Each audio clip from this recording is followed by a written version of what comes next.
Energy के बारे में और काइनेटिक एनर्जी के बारे में। अब हम देखते हैं कि एनर्जी एंड काइनेटिक एनर्जी में से हमारे पास कौन कौन से शॉर्ट क्वेश्चन आ सकते हैं, कौन से लॉन्ग और कौन से एमसीक्यू। सबसे पहले हम बात करते हैं शॉर्ट क्वेश्चन की। अगर हम बात करें शॉर्ट क्वेश्चन की तो हमारे पास टोटल 7 शॉर्ट क्वेश्चन आएंगे। सबसे पहले है question number 1 define energy, question number 2 define energy and write its some type, question number 3 write some important type of energy, number 4 what is wind, number 5 write some uses of wind energy, question number 6 what type of energy in moving object, question number 7 define kinetic energy। सबसे पहले आप देखिए question number 1 2 3 same चीज है। अब आपके ध्यान में ये सवाल आ रहा होगा कि जब हमने define energy, write some important type of energy और फिर एक को ही मिलाकर, दोनों को मिलाकर एक क्वेश्चन क्यों बनाएगा। इसका मकसद सिर्फ ये है कि आप सम टाइम पेपर में क्वेश्चंस अनसीन आ जाते हैं तो बच्चे आप क्या होते हैं, कंफ्यूज हो जाते हैं। इसलिए क्या किया है कि जिस तरह से आपके जितने पॉसिबल क्वेश्चन होते थे इसलिए उनको उसको मद्देनजर रखते हुए मैंने क्वेश्चन अलग अलग बनाए हैं। तो यहाँ पे है हमारे पास question number 2 define energy and write its some types. तो आप सबसे पहले क्या करेंगे, हेडिंग देंगे एनर्जी की, उसके बाद उसकी डेफिनेशन लिखेंगे। A body possesses energy if it is capable to do work. ये आपके पास आ जाएगी एनर्जी की डेफिनेशन। उसके बाद आपने हेडिंग देनी है type of energy. Type of energy में मैंने शॉर्ट फॉर्म में लिखे हैं, आप शॉर्ट फॉर्म में नहीं लिखेंगे।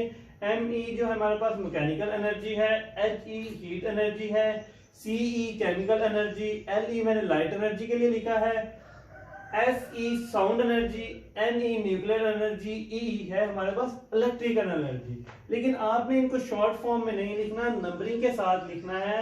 4 से 5 7 है। इससे अगर आपको ज्यादा आती है टाइप्स का पता है तो आप ज्यादा भी लिख सकते हैं, लेकिन कम से कम कोशिश करें 5 या 6 तो आप जरूर लिखें।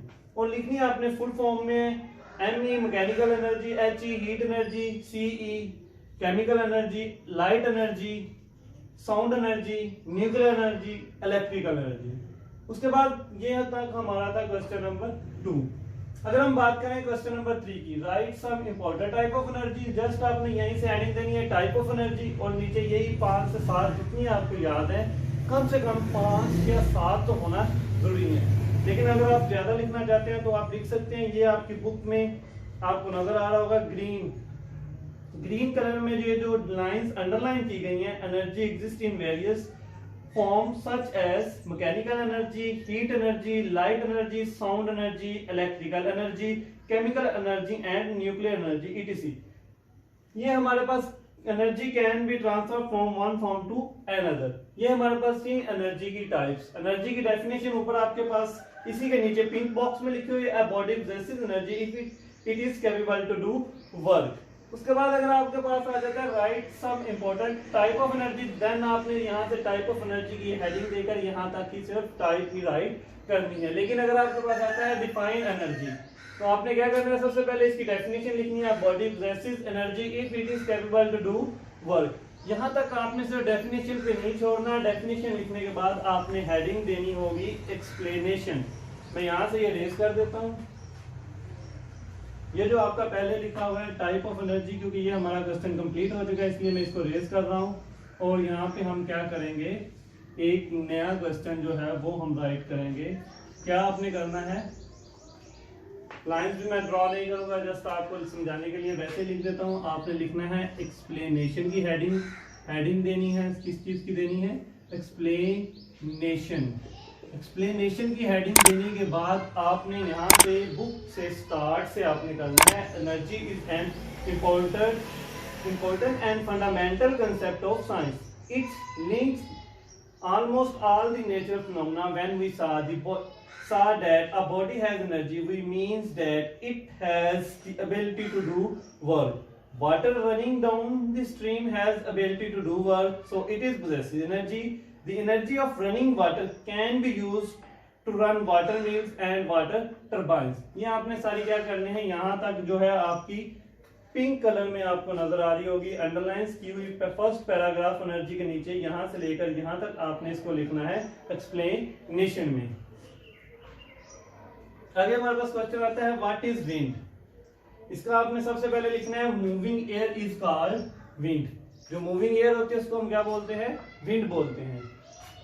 उसके बाद आपने सिर्फ इतना ही नहीं लिखना, उसके बाद आपने लिखना है यूजेस ऑफ विंड एनर्जी। यहाँ पे आपने बुक पे आएंगे तो यहाँ से देखें काइनेटिक एनर्जी स्टार्ट हो रही है, पिंक बॉक्स में डेफिनेशन है, moving air is called wind, ये आप डेफिनेशन में लिखेंगे और इसके आगे जो है हमारे पास यूजेस ऑफ विंड एनर्जी, ये आपकी एक्सप्लेनेशन आ जाएगी। We can use wind energy for doing various thing, its drive windmills and push sailing boats. Similarly, moving water in a river can carry wooden legs through large distance and can also be used drive turbines and generating electricity. यहाँ तक आपने इसको क्या करना है, complete करना है। सिर्फ यहाँ तक नहीं लिखना, moving air is called wind, ये डेफिनेशन है, लेकिन इसके आगे 2 नंबर का मार्क्स है, 2 नंबर लेने हैं तो आपने जरूर यूजेस ऑफ विंड एनर्जी लिखनी है, जो कि आपके काइनेटिक एनर्जी से स्टार्ट हो रहे हैं और कहां तक जा रहे हैं, जनरेट इलेक्ट्रिसिटी तक। उसके बाद हमारे पास नेक्स्ट क्वेश्चन है, question number 6, what type of energy in a moving object. ये भी आपके पास बुक के ऊपर लिखा हुआ है, यहीं से आगे जहां से जनरेट इलेक्ट्रिसिटी से आगे हमारे पास स्टार्ट होता है a moving body. A moving body has kinetic energy because it can do work, it can do work due to its motion. The body stop moving as soon as all of kinetic energy is used up. Used up तक आपने question number 6 का लिखना है। याद रखें ये concept based question है, तो इसमें हम हेडिंग्स नहीं होती, बात का ऐसा होता है कि जो कंसेप्ट होते हैं उनके हमने सिंपल लिखना होता है, इसलिए इसमें हम कोई भी हेडिंग नहीं देंगे।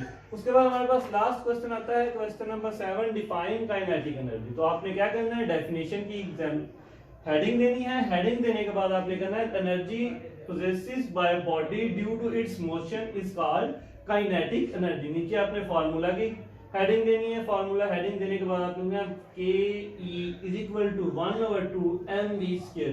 याद रखें फिजिक्स में अगर आपके पास कोई भी चीज है, कोई भी डेफिनेशन आप लिखते हैं तो आपको उसके साथ उसका फार्मूला है तो मैथमेटिकल फार्मूला जरूर लिखें, इसका यूनिट है तो यूनिट भी लिखें, लेकिन काइनेटिक एनर्जी का यूनिट नहीं है। सिर्फ काइनेटिक एनर्जी का हमारे पास बुक में सिर्फ और सिर्फ क्या है, फार्मूला और डेफिनेशन, इसलिए हमने डेफिनेशन और साथ में उसका फार्मूला राइट कर दिया है।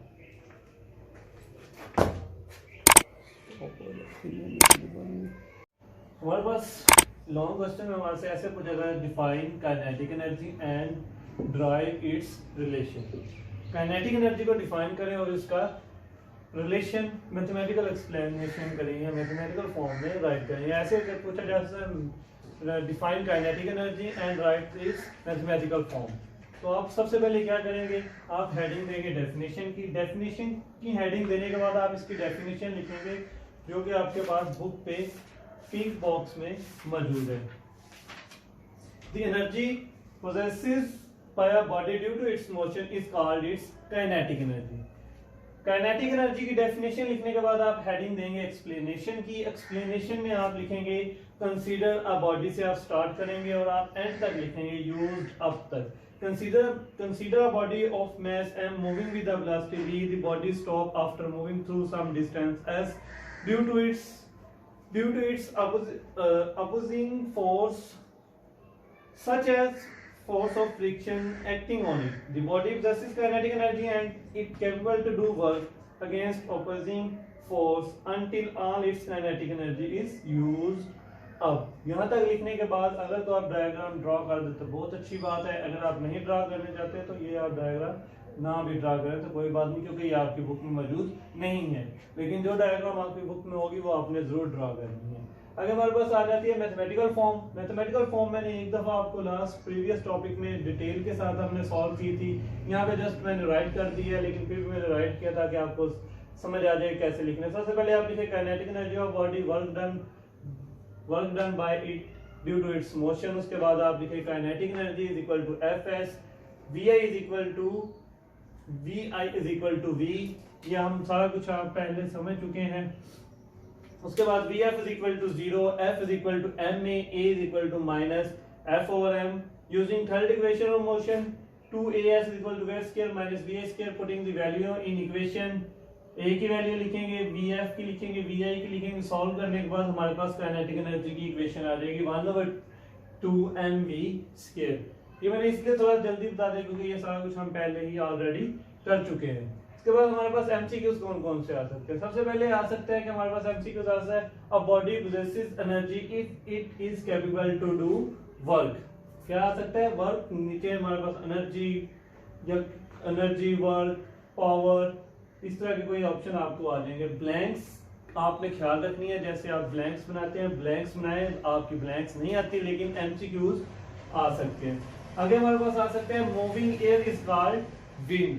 विंड नीचे ऑप्शन दिए हो सकते हैं, विंड, विंड एनर्जी या कोई भी आपके पास 4 से ऑप्शन मौजूद होंगे, आपने याद रखना है। Moving air is called wind. उसके बाद हमारे पास आता है moving body has dash energy. Moving body has kinetic energy. उसके बाद हमारे पास एमसीक्यू आ सकता है which equation we use when we find kinetic energy। तो हम कौन से यूज करते हैं? we use third equation of motion when we find kinetic energy। अगर हमारे पास शॉर्ट में आता है तो हम लिखेंगे we use third equation of motion when we find kinetic energy. अगर एमसीक्यूज में आता है तो जाहिर सी बात है नीचे आपके पास इक्वेशन ऑप्शन मौजूद होगा थर्ड इक्वेशन ऑफ मोशन, तो आप उस पर टिक कर देंगे। उसके बाद हमारे पास आता है kinetic energy depend upon. Kinetic energy किन चीजों पे डिपेंड करती है? अगर हम काइनेटिक एनर्जी की इक्वेशन देखें तो उसमें हमें पता चलता है kinetic energy is equal to 1/2 mv square. 1/2 जो है हमारे पास कांस्टेंट है, स्क्वायर भी कांस्टेंट रहता है, तो हमारे पास क्या चीज है? Mass and velocity. हमेशा काइनेटिक एनर्जी किस चीजों पे डिपेंड करती है? Mass and velocity. ये आपके पास शॉर्ट भी आ सकता है, एमसीक्यूज भी आ सकता है। अगर तो एमसीक्यूज होगा आप मास एंड वेलोसिटी पे टिक करेंगे, अगर ये शॉर्ट में आता है तो आप लिखेंगे kinetic energy depend upon mass and velocity of the body. Number 6, if we double the mass then kinetic energy will be। इसको मैं आपको थोड़ा सा एक्सप्लेन करके राइट करके दिखा देता हूँ कि ये इस तरह के जो हमारे पास क्वेश्चन होते हैं इनको हमने कैसे फाइंड करना होता है। आगे चैप्टर नंबर 5 में आपने और भी इस तरह के आपको क्वेश्चन आ सकते हैं कि अगर मैथ डबल कर दिया जाए, मैथ 4 टाइम कर दिया जाए, मैथ को 6 टाइम कर दिया जाए, तो देन हम उसकी जो काइनेटिक एनर्जी है उस पर क्या असर होगा, काइनेटिक एनर्जी क्या होगी, नई काइनेटिक एनर्जी क्या होगी। फॉर एग्जांपल मैं कहता हूँ कि यहाँ पे उसने कहा है मैस डबल। मेरे पास काइनेटिक एनर्जी का फार्मूला है 1/2 mv²। यहाँ पे मैं कहता हूँ मैस है हमारे पास 1। अब मैस कितना हो गया? नेक्स्ट हम मैस कितना हो गया? डबल। डबल का मतलब है 1 + 1 2 हो जाएगा। मैस कितना हो जाएगा? 2 हो गया। तो काइनेटिक एनर्जी हमारे पास क्या है? Kinetic energy is equal to 1/2 m। अब पहले 1 था, अब कितना हो गया? 2 हो गया। 2 आएगा। यहाँ पे मैं इसको भी सॉल्व कर देता हूँ 1 की मदद से, तो क्या आ जाएगा? Kinetic energy is equal to simple सा आएगा 1/2 v²। क्योंकि m की जगह 1 लिखेंगे, 1 लिखने से कोई फर्क नहीं पड़ेगा। यहाँ पे क्या आ गया? 2 आ गया।